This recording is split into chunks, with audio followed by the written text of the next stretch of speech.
following is a Comfortably Zoned Radio Network production. Good afternoon, everybody. This is Alan Blumkin of the Comfortably Zoned Radio, and I'm here with David Nemec, ready to do a podcast on the rule changes that affected the way the game is being played now, especially the change of the pitcher's difference from 50 feet to 60 feet 6 inches in 1893. Okay, this is another session of the David Nemec's baseball history and trivia. Welcome, David. It's a pleasure to be here again, Al. Okay. Let's start. We had off-line a discussion the other day on pitchers that were couldn't make the adjustment in 1893 from the 50 feet to 60 feet 6 inches on the mound from home plate, and how it affected the pitchers and the hitters of that particular time. David, the floor is yours. I have to give a little background first, Al. The actual pitching, the way pitchers delivered the ball, and the so-called modern game, for many authorities, started in 1887, when pitchers had to anchor their foot, their front foot, on or behind the front line of the box before delivering a pitch. And that the front foot is, of course, the foot off which you're delivering the ball to the plate. What this saw in 1887 is that instead of pitchers being able to run around the box, jump, skip, whatever they wanted to do before they delivered the ball, they had to start from the rear line of the box, which was 5.5 feet behind the front line, and then they could take a step forward, and then they would release the ball on or behind the line. Now, 5.5 feet is a pretty good distance. So few pitchers were actually delivering the ball from a 50-foot distance as of 1887. And the Players League in 1890, for the 1 year in their existence, actually moved the pitcher's box back a full foot. So they were delivering it from a 51-foot distance instead of a 50-foot distance. In any case, what this led to by 1892 was a severe drop in offense, and the batting averages of many star players falling to ridiculous levels, well below 200. And as a result, the decision was made in 1893, before the 93 season, to do two things. The first was to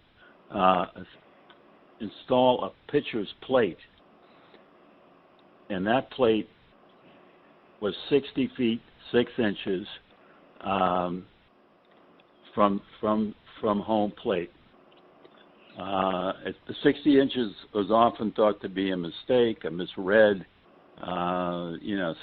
This instruction, and 6 should have been a 0, but it's been proven many times over in recent years that it actually was established at 60 foot 6 inches. Now, the pitcher at that time had to anchor his foot not to the rear line of the box, because there was no longer a box as such. There was no longer any kind of configuration.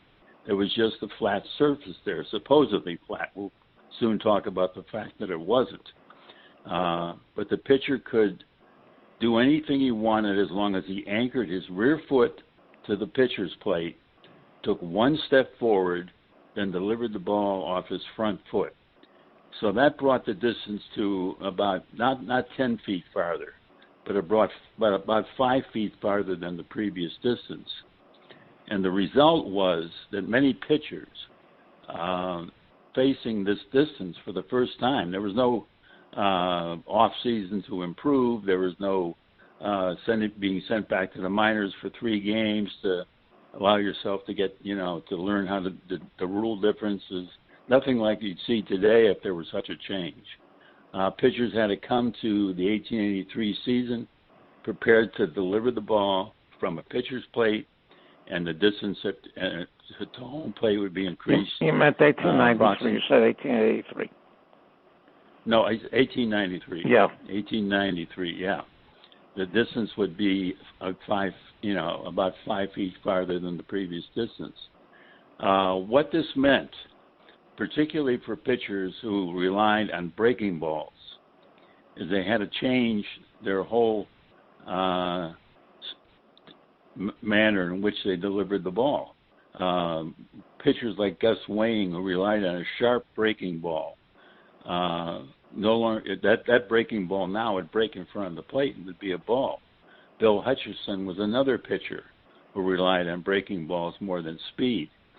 For pitchers like Cy Young, Kid Nichols, and Amos Russi, who ended up being the star pitchers in the 1890s, the adjustment in pitching distance was no problem because their featured pitch was a fastball.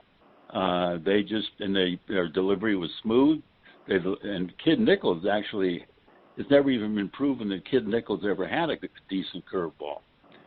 He relied pretty much on a fastball for his entire career. Undoubtedly, he had a change of pace to go with it of sorts, but he just was a very good pitcher with good control. Young was the same way.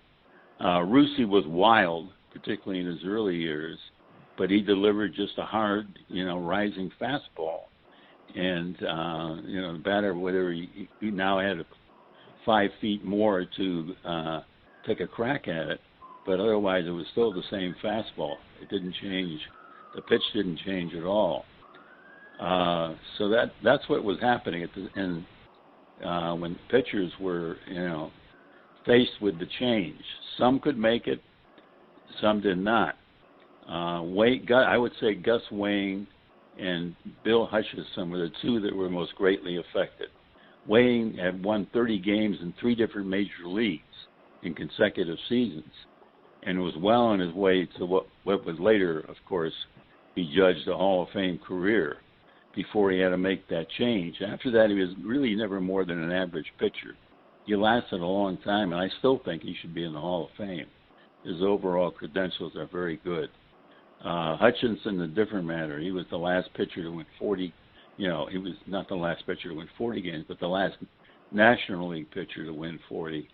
And he had several good seasons. And then when he changed his delivery, he was even less than a mediocre pitcher.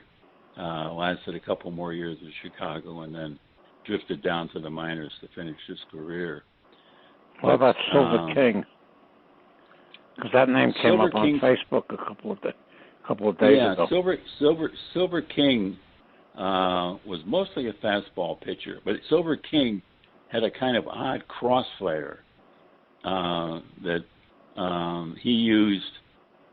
Then I think the adjustment for him was getting that foot on the pitcher's plate and being able to keep it there as he went into his delivery.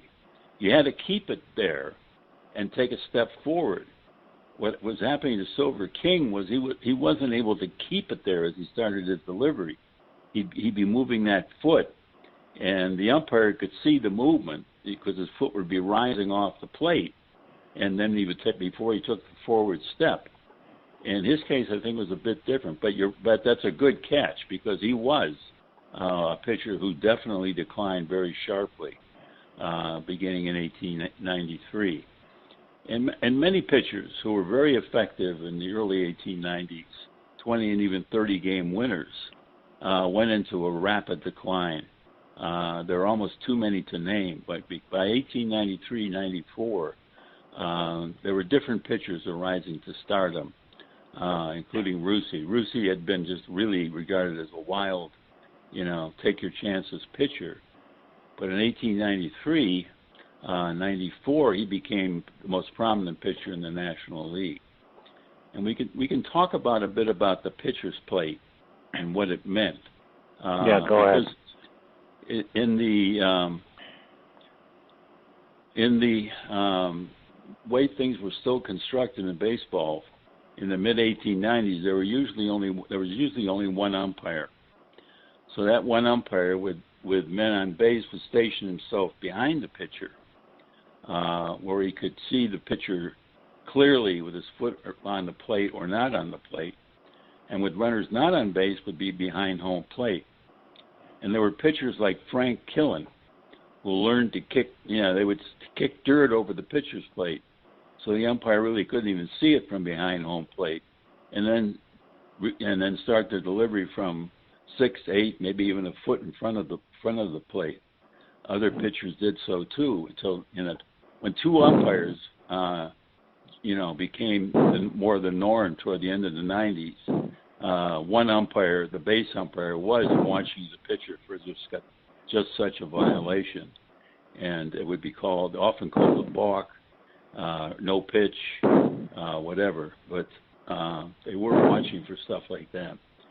And we can talk here a bit about the way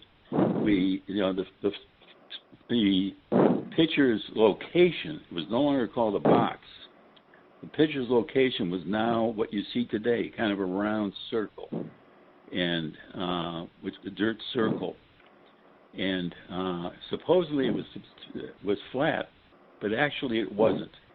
Beginning even before 1893, when the box was still in existence, certain teams, depending on who their pitcher was that day or what opposing pitcher they were facing, would either build a slight mound elevation or shave the elevation they had previously in place down, so that the pitcher, like Russi, no longer could tower over the batter the way he would if he were pitching in his home park, the Polar Grounds. So that was an important feature of the game too.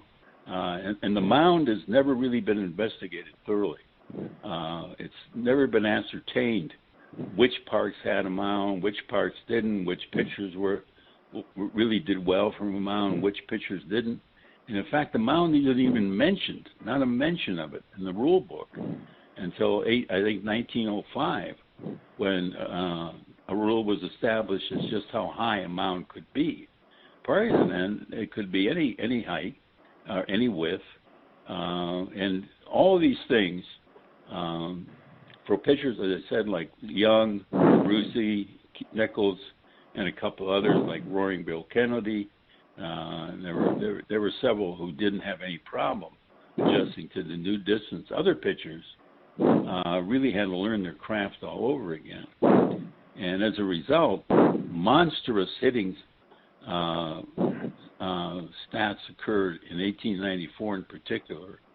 And I don't have an answer. I never talked to anyone who did for why the stats and offensive stats in 1894 were so far elevated above those in 1893, the first year when the new pitching distance and the pitching plate were put into place.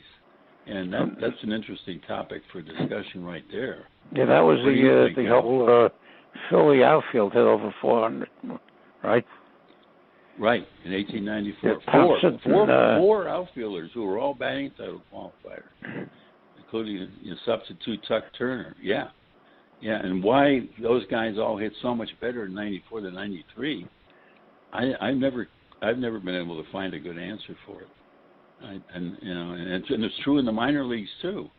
94, whether the hitters needed to make an adjustment to the new pitching distance, which is entirely possible, and made it quicker than the pitchers did, is something. It's a consideration certainly, but there's never been any real discussion of it or any evidence offered. And to me, it's a fascinating, topic. Yeah. Well, I read a biography pretty good biography of Cy Young that came out a number of years ago, and it said that he hated every rule change, but he adjusted, and he's able to adjust in the fact that he lived a fairly clean life. After the season was over, he had a farm in Ohio. He'd go there and work the farm for during the off season, and he didn't drink very much. And drinking back in those days was major issue. Yeah, it was. It was. Rusey was a drinker. Kid Nichols was not. In Rusey's career, Rusey won his last game, I think, at age 28. He held out 1 year. He held out more than 1 year. I think 1896 because of a contract dispute. Yeah. Then he held out again in 1899, and was never. And he tried to come back after that, and just couldn't do it. Hadn't kept himself in shape, and so he won his last game in 1898, I think, and that was it. Very short career for Hall of Famer, but very powerful career. Yeah. And Nichols, wound up in the early part of the 20th century, spending 2 years in the minor league American Association, which essentially cost him 400 victories, and delayed his induction into the Hall of Fame by a number of years. Yeah, it shouldn't have, because his minor league sojourn was entirely by choice. He bought the Kansas City club and decided, what's the best way for my team to be competitive? Well, maybe by having me pitch for it. So he left Boston. Everybody was fleeing Boston because the Boston ownership by 1900 alienated almost all its players. So players like Hugh Duffy, almost every regular was trying to get us. Jimmy Collins jumped to Boston. They either jumped to the American League or tried to find a home somewhere else. And Nichols had found a home in the minor leagues for 2 years. You're right. It did cost him probably at least another 40 or 50 wins, and he would have now had one of the top winning figures in history. If he was Arthur Soden still running the Boston team in the National League at that point? I'm sorry. Yeah, he was. He had help or a hindrance, depending on how you wanted to look at it. He was the one that was primarily responsible for the reserve course. He was had a big factor in it. And players would come to Boston, and one player, I believe it was Boiler Yard. What was Boiler Yard's last name? The catcher. He's like a third-string catcher with Boston. He was with Boston for about 4 or 5 years, and he said, Soden, and the whole entire time I was there, never knew my name. Never knew. I don't think he hardly even knew I was on the team. And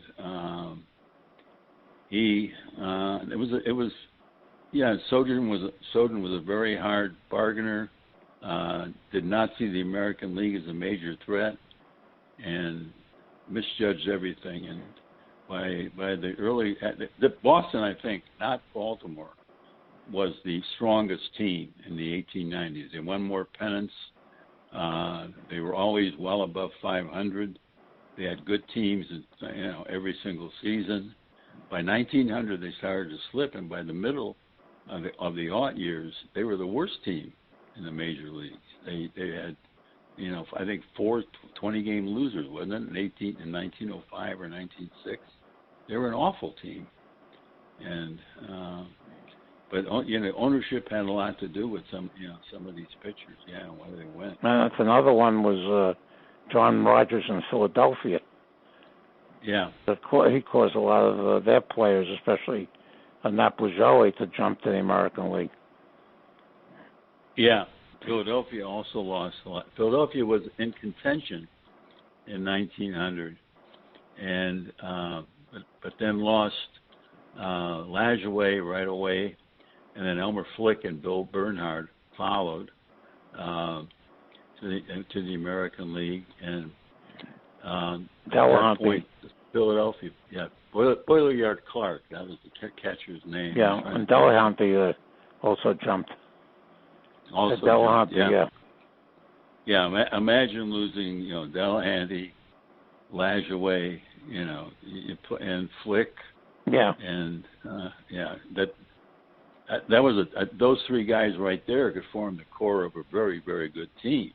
and to lose them all, and be still struggling to win their first pennant. They didn't win their first pennant until 1915, even though they joined the National League in 1883 on a permanent basis. So yeah, they also had the National League owners. I think it was 1889 imposed this salary structure, which essentially bound the players to whatever their image was, and they had the various behavior clauses in there that the player drank or whatever. That they really suppressed the players at that point. Yeah, they did a classification system, and I think they arranged it from A to E. Yeah, classification is right. Yeah, but implemented that one. Structure. They implemented that when Montgomery Ward was on a trip around the world. Yeah, and he came back and found out and hit the roof. Yeah, but the Players League actually it did change the pitching distance. And it would have been a permanent change if the Players League had lasted more than 1 year. It went to 2 umpires every game, the first league to do that. It used a livelier ball, which guaranteed more offense. It outdrew the National League, and yet it gave up after 1 year. There were 2 things the Players League could have done, I think. And looking back in retrospect, if they had done these 2 things, I think they would have become not only a third major league, but they may have become the major league. They may have expanded to 12 teams. They may have not, but they definitely would have been a lasting league if they had done 2 things: followed the American Association rule and allow Sunday baseball, and break the color line. If they had done those 2 things, they wouldn't have been. I think they would have been unstoppable. Yeah, well, color line back in those days wasn't broken for anything. No, it wasn't. Not at the major league level. No. No, I mean, not the whole society level. Yeah. Well, there were still mixed race and African American players in the minor leagues in the late 1880s and some in the 1890s. But you're right about that. It wasn't too hard to establish the color line in baseball. Most teams were only happy, and most players were only happy for one big basic reason, and that was they were aware there were some very, very excellent black players in the minor leagues. Their jobs, yeah. Who would take their jobs, exactly, right out from under them. So anything that would keep those players down, keep them out of their way, was welcomed. But McGraw tried to pass one over.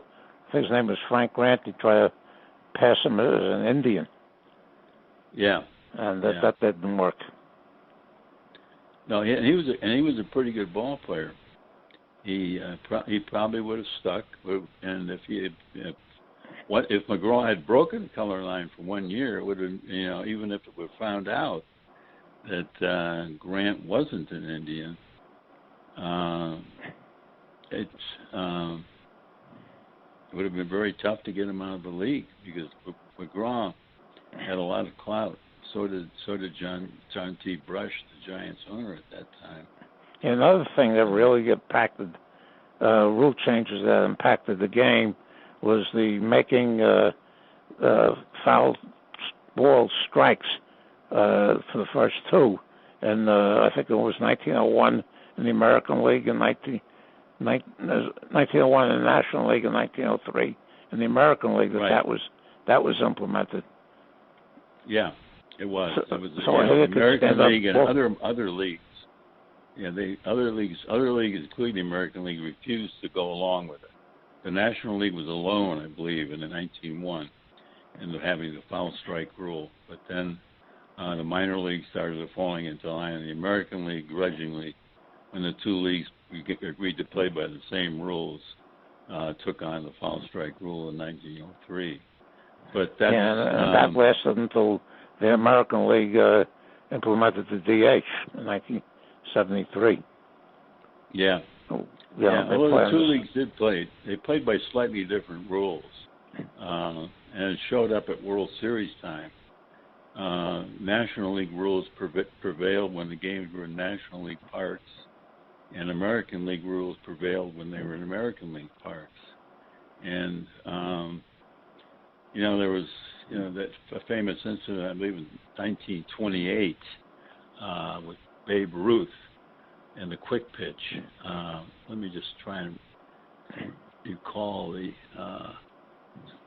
my memory of that is a little fuzzy. Willie Shardell. Bill Shardell. Yeah. It's Shardell quick pitch Ruth, and it was legal in the National League at that time. Yeah. Quick pitch, and Ruth took the pitch. It should have been strike three, but Cy Furman, the plate umpire, who was a National League official during the regular season, waved off the pitch because it had been agreed on before the series there'd be no quick returns, no quick pitches. They were unacceptable in the American League, but they were condoned in the National League. And there were variations in the rules throughout, even into the 50s. The rule on balks was different. Yeah, well, in 1963, I think it was, that the umpires thought that the strict enforcement of the balk rule was going to cause them a lot of problems. So they went overboard.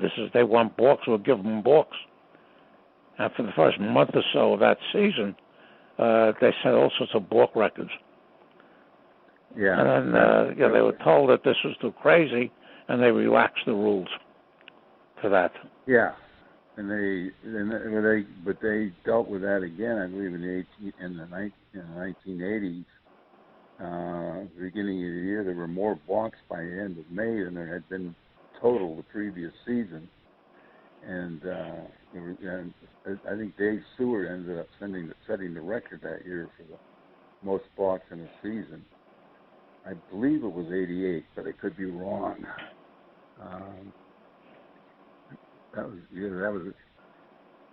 That's my memory, but I was in California at that time. The strict enforcement of that would have affected certain pitchers. You have to wait. Or they have to wait the 1 second before they threw over the first base or wherever. And it was basically as I mentioned earlier, a very, very tough rule to enforce. Yeah. Because, there's so much other things going on that the umpires really couldn't look for this. Yeah. Yeah, but they did. It was 1988. Because I remember 63 very vividly watching some early National League games, and they were calling balks like it was. The American League didn't go as far as the National League in 1963, but the National League was calling them. It's like the situation with Carlton Fisk and Thurman Munson when Fisk was getting all this press for assists. And Munson said, "You want an assist? I'll show you an assist." And he started dropping third strikes and throwing the guy out at first base. Yeah. That looks good on your staff. Yeah. You're right. Yeah. Looks like you're throwing out a runner stealing. Yeah. It's crazy because a lot of these records are just really nonsensical. One of the things that drives me crazy is most consecutive games without an error. And at one point, I don't know if he still has it, but Kevin Elster of the Mets had this and he used to come basically as a defensive replacement and play 2 innings a game. I said, oh, well, he has 100 straight games without an error, and it made the whole thing ridiculous. I know. I agree. I just looked up the balk thing. It was in '88, and the American League alone committed 557 balks. Wow! Imagine that. 557 balks, all-time record for one league. And, it'll never be approached again. I mean, that's with all the delays in games as there is. That's all they have to do is try to beef up the balk rule and have everybody up in arms and arguments over what's a balk and what's not a balk, and video replay as to whether he really balked. And even the mere thought of that will kill any possibility of it ever being reinstated. They tried it. I didn't realize that they tried that in 1988 again. But trying this is ridiculous. Because it causes more trouble than it's worth. But back in the 1890s, did they extensively call that, or did they just let it go because there was only one umpire? There's only one umpire, and the balk rules were very different. And it wasn't really until 1898, by which time there were 2 umpires, that they really started bearing down on the balk rule. You could no longer throw to a base without looking toward it. Previously, you could be, if you were a right-hander on the mound, you could be looking straight in at the plate, and yet nevertheless throw the ball to third or wheel around and throw it to first base without even looking before you threw. You had to look toward the base toward which you were going to throw before you actually released the ball. And rules like that didn't come until fairly late in the 90s. So the 1890s, in a sense, were the beginning of, I really think the beginning of the modern era. And what happened, what caused, teams to be hitting in the 330s and 340s in 1894, and by 1904, they were hitting 100 points less. The dead ball rule, I think, really a big part of it was the pitchers grew up between 1894 and 1904. They might have been young teenagers in 1894, and they learned to pitch at the new distance. They learned to do things with the ball. In the minor leaguers, because there was only one major league. Guys in the minor leagues had major league experience. They were spreading the word on how to throw spitters, how to throw this kind of ball, that kind of ball. All that stuff that got banned, in 1920. Yeah. But that's what created the dead ball era. Yeah, it's in part, it's a large part of what created it. Yeah. And I think they probably did deaden the ball a little bit. I don't know. Yeah, it's ironic that we're doing this topic today because today is the 71st anniversary of the passing of Babe Ruth. Yeah. Now, I posted on Facebook on a number of sites that he and Jackie Robinson were the 2 most influential players of the 20th century because Ruth changed the game from a dead ball era to a lively ball era, and which some people say saved baseball after the Black Sox scandal. And Robinson, of course, integrated the major leagues in 1947. Yeah. I don't know if you saw today. I don't remember where I saw it. That there was only one major league player who was born on this day in 1948. And, Mike Jorgensen. Mike Jorgensen, very good. Yeah, you did see it. Yeah. I must have heard that somewhere before, years ago. You might have. Because it's, Because it wasn't a pull. I didn't have to think on that one. Yeah, if you didn't, then you either saw it today or, I didn't know that until I saw it today. It was new to me. But yeah, you're right. But the game today bears little resemblance to the game that was played even 50 years ago or 60 years ago.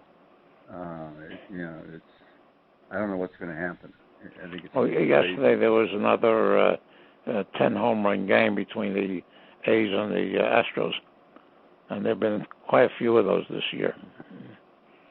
Yeah, and the ball is much livelier. The seams are different, and I don't care what the Manfred, the commissioner, says.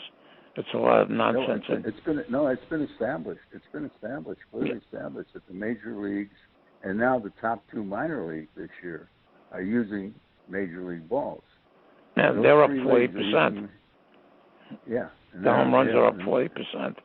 Yeah, the top two minor leagues have home runs. Their totals are going to go over 2,000 each this year too. And it's crazy. Hey, the Orioles so far have allowed 250. Well, they're almost certain to allow more than 300. Oh yeah, and it's when you put Quick Pitch on, which on the MLB channel every morning they give you highlights of every game. Basically, all it is watching people hit the ball out of hit home runs. Yeah, how exciting really is that? Okay, we're deviating. Yeah. Okay, let's call this a close. Is there anything you want to say before we close this up? No, I really enjoyed this show. Every time we talk about these things, I learn something, and I'm really glad that we've done it. Okay. As usual, I appreciate it. I want to thank David Nemec for coming on and doing the show. I hope anybody listens to it will find it informative. And thank you, David. Thank you, Al. We'll be back soon next time. Take care, everyone.